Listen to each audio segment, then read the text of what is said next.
Salut à toutes et à tous, c'est Sullivan et bienvenue sur ma chaîne YouTube. Aujourd'hui une vidéo un peu spéciale, un format un peu particulier, c'est plus un podcast qu'une vidéo. C'est vraiment un billet d'humeur, je teste ça sur la chaîne et on va voir comment ça se passe, mais c'est vraiment pour interagir avec vous. Aujourd'hui, je vais vous parler d'une nouveauté, d'une annonce qui a été faite il y a quelques jours concernant un nouveau poste de chez Ecom, donc le Ecom IC705. Alors qu'est-ce que c'est que le nouvel Ecom IC705 ? Alors tout simplement, c'est un poste portable. Donc c'est plutôt une bonne nouvelle, parce que c'est vrai que ça faisait un petit moment que au niveau de tout ce qui est poste mobile et portable, il n'y avait pas eu de grande nouveauté chez Ecom. Le dernier poste mobile, c'était le Ecom IC7100, qui était sorti en 2013, qui remplaçait le IC7000. Au niveau de ce poste, donc le 705, c'est un poste qui est entièrement SDR. C'est plutôt une bonne nouvelle, comme le 7003, qui est un poste SDR également, et le 9007, il me semble. Ce poste, il sortira 10 watts de puissance. Alors attention, les 10 watts, ça sera uniquement avec une alimentation ou une batterie externe à 12 volts ou 13 volts 8. Avec la batterie d'origine du XC705, eh bien ça sera simplement une puissance de 5 watts. Alors c'est plutôt une bonne nouvelle parce que ce poste fonctionnera en HF, mais également en VHF et en UHF. Et aussi, il sera donc équipé en D-Star, donc ce qui est plutôt logique pour un poste de chez Ecom. Alors c'est plutôt une bonne nouvelle, c'est plutôt une innovation comparé au Yaesu FT818, qui je rappelle est simplement une évolution du FT817ND avec 6 watts de puissance, un TCXO et une batterie un petit peu plus conséquente. Il faut savoir que le FT817ND, un poste que j'adore, que vous avez pu le voir sur la chaîne en test, c'est un poste que j'aime beaucoup, mais il date des années 2000, 2001, 2002, donc c'est plutôt ancien.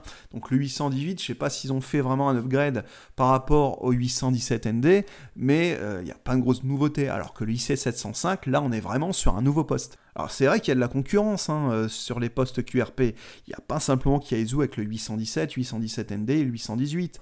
Vous avez les petites marques chinoises. Vous avez par exemple la marque Ziegu qui se débrouille plutôt bien. Il y a plutôt de bons retours chez les radioamateurs. Vous avez le Ziegu G90 qui fonctionne uniquement en HF, qui est également un poste SDR et qui sort 20 watts de puissance. Ce qui est plutôt bien pour un poste chinois qui coûte 500 €. Alors également, vous avez les plus connus, bon, qui sont un peu chers, mais ils fonctionnent plutôt bien, c'est les Electcraft, donc le KX3 par exemple, qui est très très bon en réception, et vraiment très très petit et facilement transportable. Alors également, j'avais des questions sur Twitter, Instagram, je ne sais plus également, par rapport aux caractéristiques techniques, ou également au niveau du prix. Pour l'instant, au niveau du prix, on n'a aucune information. Alors je pense que ce poste sera entre 800 et 1000 €, voire peut-être un petit peu plus. Oui, bon, là, comparé à des postes chinois, oui, c'est sûr que là, on va devoir mettre le double, je pense. Alors, au niveau des... J'avais une question, justement, par rapport à la consommation. Parce que c'est vrai que la consommation de ce poste, il faudra voir également combien il va consommer, même en réception. Parce que là, il y a un écran couleur, il y a plein de choses, il y a un analyseur de spectre. Donc, c'est vrai que ça risque, même en réception, de consommer. J'avais une question par rapport au niveau de la consommation. Parce que j'avais un radioamateur ou un amateur radio, je ne sais plus exactement, qui me disait que le KX3, il consommait 200 mAh en réception.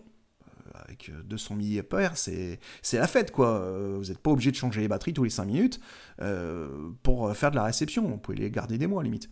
Alors là, c'est vrai qu'avec le IC705, on ne sait pas ce que ça va donner au niveau de la consommation. Après, on verra bien quand on aura un peu plus d'infos sur le produit. Je parlais également de la marque Ziegu à l'instant. Il y a le X5105 qui marche plutôt bien comme poste. Il coûte pareil dans les 500 €.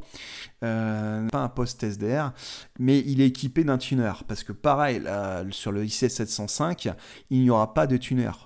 Alors peut-être qu'il existera une version avec un tuner en option, mais je pense que ça risque, vu que le poste, je pense qu'il va être entre 800 et 1000 €, peut-être, peut-être que je me trompe, peut-être qu'ils vont faire un poste low cost, mais quoique en SDR et avec autant de fonctionnalités, ça m'étonnerait qu'on ait un poste en dessous de 800 €. Donc là, je pense peut-être que par la suite, ils feront une version avec donc un tuner, donc avec une boîte d'accord automatique, mais bon là, oui, ça va faire grimper un peu le prix. C'est vrai que là, je parlais du Ziegu X5105, un poste qui fait de 0 à 30 mégas plus le 6 mètres. Il est équipé d'un tuner. Et ça marche plutôt bien. Là, je discutais là, il n'y a pas longtemps avec un radioamateur qui était dans les montagnes, F4EEG il me semble, qui disposait de ce poste, et on était super satisfait. C'est vrai qu'il y a quelques temps, on disait ouais, mais bon, c'est du chinois, c'est pas terrible. Et non, ça marche plutôt bien. Donc après, voilà, là, il va y avoir de la concurrence. Sur tout ce qui est poste portable, on va vraiment avoir de la concurrence. Il y en a un autre également, je vous le mettrai en photo, je n'ai plus le nom en tête, hein, mais j'ai vu ça sur AliExpress ou sur Banggood, je ne sais plus exactement, ou sur des forums Facebook, un nouveau poste, pareil, en portable, en HF, qui sortira environ 20 watts de puissance, et qui va être à un prix plutôt intéressant. Après, wait ici, on verra par la suite. Après, c'est vrai que les prix sont alléchants, c'est plutôt bien, mais après, il faut regarder bien les caractéristiques techniques. Le mieux, c'est de tester le poste directement, de voir la sensibilité, sélectivité, plein de choses, et faire le test directement, parce que bon, c'est vrai que sur le papier, c'est beau, des moments, on a des postes tout beaux, avec plein de lumière partout, c'est très joli, mais au final, c'est pas terrible.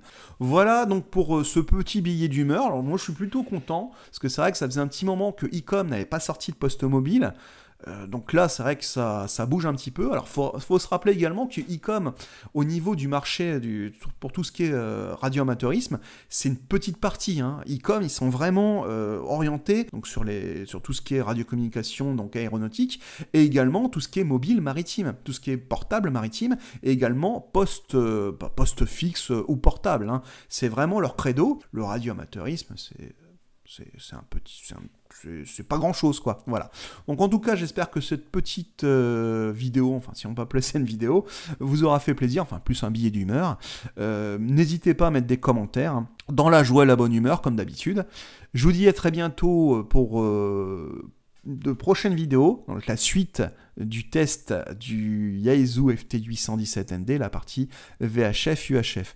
Et je ferai peut-être une autre vidéo sur des petits conseils, sur des postes pour les radioamateurs débutants, que ce soit en portable, en mobile, en poste fixe, etc. Vraiment, pour commencer, ça ne sert à rien d'acheter un IC7008. Voilà, il y a plein de petits postes, même d'anciens postes, qui se font plutôt bien l'affaire. Je vous dis à très bientôt pour de prochaines vidéos. N'hésitez pas à vous abonner si ce n'est pas encore fait, de mettre un commentaire et un pouce j'aime si vous avez aimé ce petit billet d'humeur. Je vous dis à très bientôt. Ciao.